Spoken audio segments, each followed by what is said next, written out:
एक ठंडी और पुरसुकून रात थी। आसमान पर सफेद नरम बादल तैर रहे थे और चांद की हल्की रोशनी पूरे गांव में फैली हुई थी। ज़ूई और निकू अपने खूबसूरत कमरे में नरम गरम कंबल ओढ़े लेटे हुए थे। कमरे में हल्की सुनहरी रोशनी जल रही थी।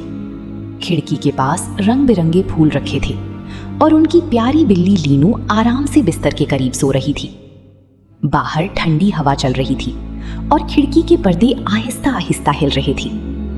अचानक निकू की आंख खुल गई। उसे लगा जैसे बाहर आसमान में कुछ चमक रहा हो। वो फौरन उठकर खिड़की के करीब गया और हैरत से बोला, ज़ूई, जल्दी आओ, देखो बाहर क्या है। ज़ूई भी फौरन बिस्तर से उठी। लीनू भी मियाऊं करती हुई उनके पीछे आ गई। जैसे ही तीनों ने खिड़की से बाहर देखा, बादलों के दरमियान एक सुनहरी रोशनी चमक रही थी। वो रोशनी आहिस्ता आहिस्ता बड़ी होने लगी। फिर अचानक बादलों के बीच एक बहुत खूबसूरत महल जाहिर हुआ। महल पूरा चमकती बादलों से बना हुआ था। उसकी मीनार मोतियों की तरह जगमगा रही थी और उसके गिर्द छोटी छोटी रोशन परिंदे उड़ रही थी। वाह, ज़ोई हैरत से बोली। अचानक वो जादुई महल आहिस्ता आहिस्ता नीचे आने लगा, यहाँ तक कि वो बच्चों की खिड़की के बिल्कुल करीब आ गया। फिर महल की एक लंबी चमकती सीढ़ी खिड़की की तरफ बढ़ने लगी। वो सीढ़ी नरम बादलों और सुनहरी रोशनी से बनी हुई थी। लीनू हैरत से मियाऊं करने लगी। तभी महल के दरवाजे खुले और उनमें से एक खूबसूरत शहजादी बाहर आई। उसकी लंबी चांदी जैसी बाल थी और उसका लिबास बादलों की तरह नरम और चमकता हुआ था। शहजादी आहिस्ता से मुस्कुराई।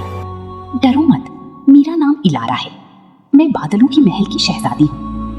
निकू हैरत से बोला। महल के अंदर हर चीज चमक रही थी।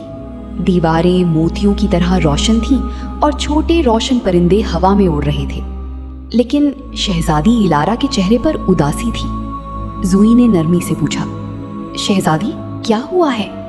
शहजादी ने आहिस्ता से कहा, मेरे महल की जादुई रोशनी खत्म होती जा रही है। अगर रोशनी बुझ गई तो बादलों का महल हमेशा के लिए गायब हो जाएगा। निकू परेशान हो गया, लेकिन ऐसा क्यों हो रहा है? शहजादी ने आसमान की तरफ देखा। एक जादुई सितारा टूटकर अंधेरे जंगल में गिर गया है। सिर्फ वही सितारा हमारे महल की रोशनी वापस ला सकता है। ज़ूई फौरन बोली, हम आपकी मदद करेंगे। शहजादी ने हाथ हिलाया। अचानक बादलों का महल आहिस्ता आहिस्ता जंगल के ऊपर पहुंच गया। नीचे घना और पुरस्रार जंगल था, जहां हल्की नीली रोशनी चमक रही थी। फिर एक नर्म बादल नीचे जमीन तक जाने लगा, जैसे कोई जादुई रास्ता हो। ज़ूई, निकू और लीनू उस बादल पर फिसलते हुए नीचे जंगल में पहुंच गए। रात का जंगल बहुत पुरस्रार लग रहा था। दरख्तों के दरमियान नीली रोशनी चमक रही थी और ठंडी हवा पत्तों को हिला रही थी। अचानक लीनू रुक गई। मियाऊ। झाड़ियों के पीछे कुछ चमक रहा था। ज़ूई आहिस्ता आहिस्ता करीब गई और हैरत से बोली, ये रहा जादुई सितारा। वो सितारा नीली और सुनहरी रोशनी से जगमगा रहा था। लेकिन जैसे ही निक्कू ने उसे उठाया, अचानक जोरदार हवा चलने लगी। काले बादल आसमान पर फैल गए और एक खौफनाक साया जाहिर हुआ। ये सितारा मेरा है, एक तारीफ जादूगर जोर से चिल्लाया। उसकी आंखें सुर्ख चमक रही थी और उसके गिर्द काला धुआं घूम रहा था। ज़ूई थोड़ी डर गई, लेकिन शहजादी इलारा आगे बढ़ी। रोशनी कभी अंधेरे से नहीं हारती। अचानक शहजादी के हाथ चमकने लगे। जादुई रोशनी पूरे जंगल में फैल गई। निक्कू ने जल्दी से जादुई सितारा आसमान की तरफ बुलंद किया। सितारे से ताकतवर सुनहरी रोशनी निकली। वो रोशनी सीधी काले जादूगर से टकराई। नहीं, जादूगर चीखा और फिर वो काली धुएं में बदलकर गायब हो गया। अचानक पूरा आसमान रोशन हो गया।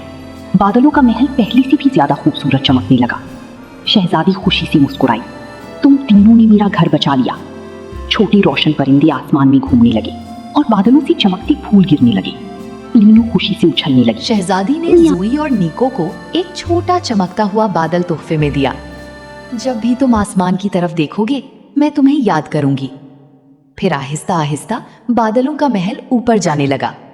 ज़ूई, निको और लीनो देर तक आसमान को देखते रहे और उस रात के बाद जब भी नर्म सफेद बादल आसमान पर तैरते, उन्हें ऐसा लगता जैसे बादलों के महल की शहजादी अब भी उन्हें देखकर मुस्कुरा रही हो।